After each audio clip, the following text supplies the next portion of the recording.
Thank you. Hello, konnichiwa. That's the scientific title of my presentation. I like to think of it more about a tool to teach farmers about antibiotics. So I've actually been set up really nicely by the talk so far, and I'm not going to cover much of the ground that we've previously covered about methodologies and metrics, etc. But we foresaw a problem coming in the UK with a number of headlines coming out about targets to cut antibiotics, superbugs, risk of antimicrobial resistance spreading to people from animals. And we thought that the right way to approach this was actually to start having more conversations with our farmers about the way that they were using antibiotics. So the driver wasn't reducing antibiotics per se, it was just about making them more aware about how they're using them and the way they should be using them. So just to set the scene, in the UK, vets prescribe antibiotics, but quite often the treatment decisions are made by farmers. We hope to be involved in the writing protocols and the choices around them, but the antibiotics live on the farm, and quite a lot of the time it's the farmer that decides to pick up the bottle and make that treatment choice. So when we started having these conversations, there were a number of phrases that regularly came up, and there was a talk yesterday entitled It's Cheaper Than a Dead Cow. And those are the kind of phrases that we hear. I only use antibiotics when I need to. Vets have been telling us to use these medicines for years, and actually I think there is a slight point there that as a profession we potentially ought to look back at what we've done and hold our hands up and say sometimes we got it wrong. She needs a good strong antibiotic. What's a good strong antibiotic?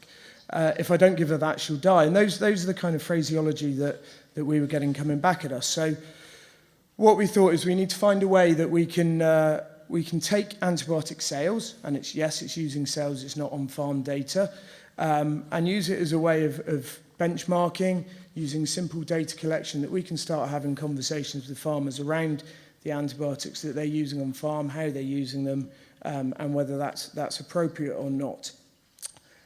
So there's a simple data collection form that's been created. The farmer literally fills in a permission form, a bit of farm background details, cow numbers, somatic cell count information, etc. And we've tried to incorporate both the rumour baseline figures for where we were in 2015 and the 2020 sector-specific targets that have been set in the UK for dairy, and use these as a way of discussing how the antibiotics are used. So, as I say, we've come up this in collaboration with a company called Kingshay, who are dairy consultants. They're also good at handling big banks of data and far better than we are as vets. And effectively, what we've come up is with an automated report. So this is page 1 of the report, and if I work from the top down, we've got a bit of herd data, and then we've got a bit of benchmarking data. Let me just, So up here we've got a bit of benchmarking data comparing the farm last year and this year, together with all of the farms in the benchmarking group, the top 25%, and where rumour have set those targets. So we've used the parameters as set by rumour, so we're using different metrics for the different categories, and using this as a way of kind of setting the scene for the farmer around where they are. This little chart here is a nice, quick, easy way of saying where you are compared with last year.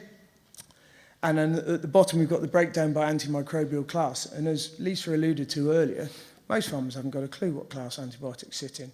And actually, we're now having them coming back to us in a similar way, saying, oh, that's a penicillin-type drug, isn't it? That's a sulfonamide, etc. And they're getting a better idea of what these antibiotics are.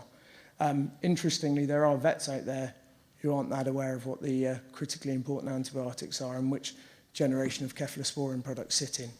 So we've highlighted the CIAs as per the EMEA definition in red. Then on the right-hand side, you've got route of administration, and again, mirroring what Mark said, by far and away the greatest proportion are going in injectable, and as Kristen said, any that are using it in foot baths, that massively skews it, so the foot baths go into other here. A distribution chart of all the farms, so the farmers can see where they compare with other producers. And then a little bit about selective dry cow therapy. So for this, we've used number of teat seals sold per cow effectively as your denominator, that defines your cow population, and the number of antibiotics sold therefore gives you an indication of the proportion that are receiving antibiotics. Page 2 then comes out with a list of the actual products and what class they sit in, so you're getting a better idea of tying things together.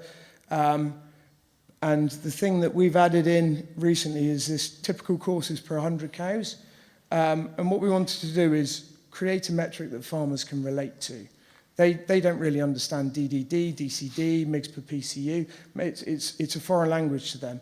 If you turn around to a farmer and say, you're giving, on average, 50 cows per 100 a course of Cobactin milking cow tubes, that's something they can relate to, and that's information they can then get involved with.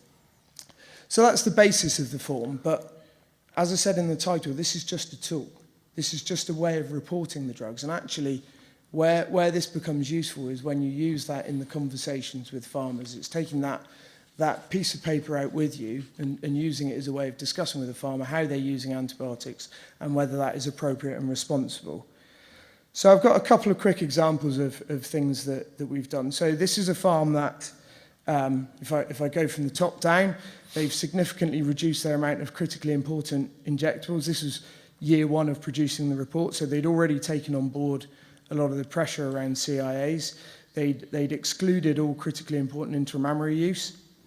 They were dabbling a bit in selective dry cow therapy, so you can see there's 70% of their cows getting teat seals, 52% getting dry cow. So there is some selective dry cow therapy use in there. A relatively high use of lactating cow tubes, approximately a course a cow, but a massively high overall total antimicrobial usage figure, which kind of wasn't in line with the rest of the information that's coming through there. So, and when you look at it, they were sat at the time as 113 out of 128 of our producers, and this was the shocking thing for them. They didn't perceive themselves as a farm to be using antibiotics any differently from any other farm, yet we're telling them they're 80–85% of the way down the distribution chart, and that struck home fairly sharply. And the vast majority of these are going in as injectable. So dry cow tubes, lactating cow tubes, about on par with the benchmarking group. Very little in the others. It's the injectable that's really hit them hard. So when we look at the products, there's two things for me that stick out. For a start, you've got your milking cow tube use. If you look at your typical courses per 100 cows, sat pretty high there, certainly higher than I'd like it to be. But also you've got nearly 60% of their cows receiving a course of a first-generation cephalosporin. So this was where we spent a bit of time having some conversations with them around what was going on. So primarily the use of the first-generation ceph, but also around their mastitis. And when we did a bit of digging, a bit of discussion, we found out that actually they were massively over-treating cows in early lactation. They were getting cows, anything that looked slightly off in the first 7 days, they were going straight in with a course of antibiotics. So we put in some training for them around actually what is metritis, what needs antibiotics, what doesn't need antibiotics, around that, but also started gathering a bit of data, and actually we found they probably did have a higher rate of metritis than we would have liked, and started looking at why that may be. With the clinical mastitis, we had a look at the causes of clinical mastitis. We had a discussion around it. It was predominantly environmental. We looked at the environmental management. And actually, the whole responsible use thing, it's a twofold thing. It's are we using antibiotics right? And far more importantly, how can we reduce the levels of disease and therefore the requirements for them? So a year down the line, this is where we were a few months ago. So no critically important injectables, no critically important intramammaries. Selective dry cow therapy is now roughly around 50% of the herd receiving antibiotics, so a dramatic improvement. Lactating cow use has dropped by about 40%, and their total antimicrobial use has dropped considerably as well. And now they're sat at 92 out of 128 producers. But they're equally not happy with that. And this just shows there's more work for us still to keep doing. They're now targeting top 50% by next year and ongoing from that. The social side of benchmarking against other producers has been a real motivator for this farm. So you'll see there is no first generation cephalosporin up there, primarily because it's gone out of stock, but we've shifted over from that to potentiated amoxicillin, and you see now we've got 20 cows rather than 60 cows being treated in early lactation. We've also got we've got a reduced course of antimicrobials for mastitis as well. So this farm is definitely heading in the right direction, and the use of the reports has been a tool that's massively assisted that. So a second example, one that's far quicker, this is a farm that is selling to a processor who is looking to export large quantities of primarily milk powder to China, and they see the use of CIAs as being a significant issue.